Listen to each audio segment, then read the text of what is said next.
Shalom, Jemaat GPMI Samarinda. Bertemu kembali dalam Alpa, Alkitab Menyapa. Saudara sekalian, mungkin beberapa di antara kita ada yang hobi dalam mengoleksi jam tangan atau arloji. Beberapa di antara kita mungkin ada yang punya 3 arloji, mungkin ada yang punya 5 arloji, atau bahkan 10 arloji.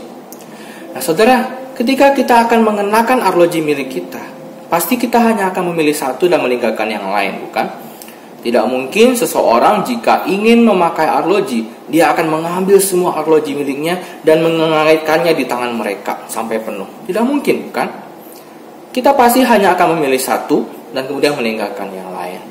Nah saudara, ketika arloji-arloji yang lain yang tidak dipakai ini, tidak digunakan oleh tuannya, hanya disimpan begitu saja, apakah kemudian mereka menjadi ngambek dan berhenti berputar? Tentu saja tidak, bukan? Arloji itu selama masih ada baterai, masih ada tenaga di dalam baterainya, dia akan terus berputar. Tidak peduli apakah dia hanya disimpan saja, tidak peduli hanya ditempatkan begitu saja, dibiarkan, atau tidak dipandang sekali oleh tuannya. Selama masih ada tenaga, arloji itu pasti akan terus berputar. Kemudian bagaimana dengan kehidupan kita, saudara? Apakah dalam kita melakukan pekerjaan kita, apakah kita hanya akan bekerja dengan sungguh-sungguh ketika pekerjaan itu menyenangkan bagi kita? Apakah kita hanya akan bersungguh-sungguh ketika mengerjakan pekerjaan itu dilihat oleh atasan kita? Ataukah kita hanya akan bekerja dengan sukacita jika pekerjaan itu mendatangkan pujian bagi diri kita? Ataukah kita menjadi tidak bersukacita dengan pekerjaan kita ketika pekerjaan kita itu dikelilingi dengan suasana-suasana yang tidak menyenangkan bagi kita? Saudara sekalian, saat ini kita akan bersama-sama membaca firman Tuhan yang terambil dari surat Paulus kepada jemaat di Kolose, pasalnya yang ketiga, ayat yang ke-22 hingga ke-24. Saya akan membacakan bagi kita sekalian. Hai hamba-hamba, taatilah Tuhanmu yang di dunia ini dalam segala hal. Jangan hanya di hadapan mereka saja untuk menyenangkan mereka, melainkan dengan tulus hati karena takut akan Tuhan. Apapun juga yang kamu perbuat, perbuatlah dengan segenap hatimu seperti untuk Tuhan dan bukan untuk manusia. Kamu tahu bahwa dari Tuhanlah kamu akan menerima bagian yang ditentukan bagimu sebagai upah. Kristus adalah Tuhan dan kamu hambanya. Terus sekalian, ayat yang baru saja kita baca adalah sebuah ayat yang terkenal. Saya yakin dan percaya setiap dari kita pasti sudah pernah membaca atau mendengarkan ayat ini, bukan? Atau bahkan sudah hafal dengan ayat ini. Saudara, tulisan ini, surat ini, awalnya itu ditujukan oleh Rasul Paulus kepada hamba-hamba, kepada para pekerja. Namun saudara, saya yakin dan percaya tulisan Paulus pada bagian ini tidak hanya bermanfaat bagi para hamba-hamba saja, melainkan bagi kita sekalian. Tulisan ini bermanfaat bagi kita sekalian. Saudara sekalian, pada waktu Rasul Paulus menuliskan bagian ini kepada jemaat di Kolose, pada waktu itu jemaat di Kolose sedikit banyak telah terpengaruh oleh budaya dari Yunani. Mengapa bisa demikian? Karena pada waktu itu negara Yunani adalah negara superpower, negara maju. Kalau kita bayangkan dengan zaman kita sekarang, saudara, negara yang maju seperti misalnya Amerika Serikat.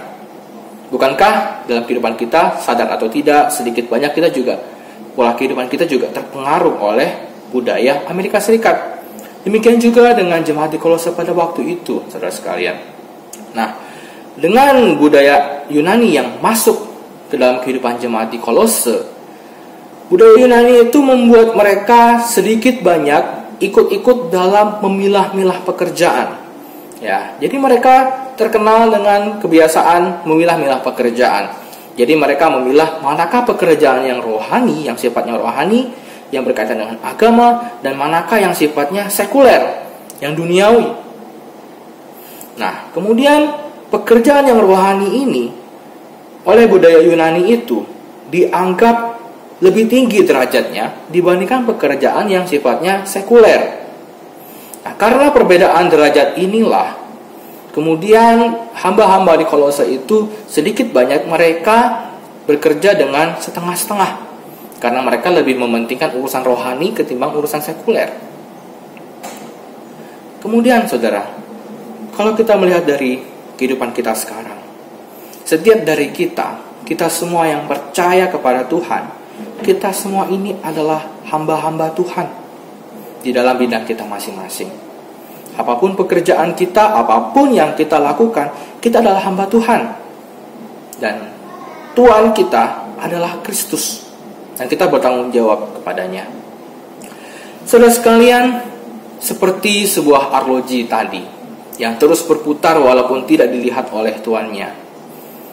Coba kita merenungkan, melihat kepada diri kita masing-masing.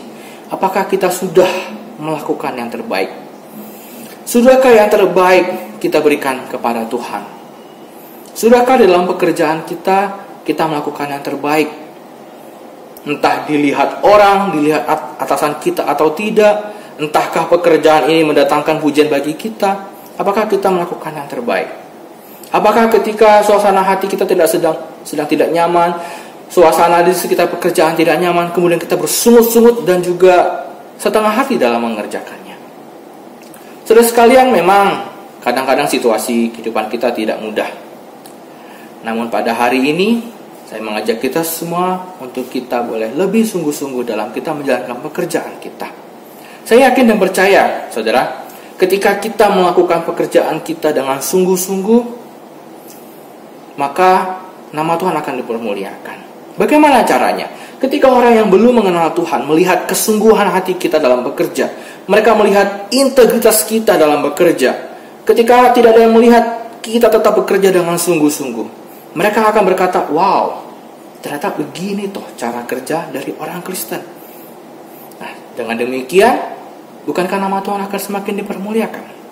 Oleh karena itu, saudara-saudara, apapun yang kita kerjakan, apapun yang kita perbuatlah itu dengan segenap hati kita, seperti untuk Tuhan dan bukan untuk manusia.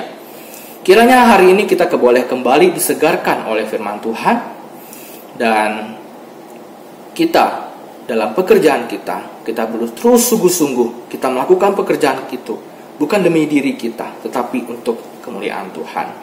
Demikian renungan Alpa kita pada hari ini. Tuhan Yesus memberkati.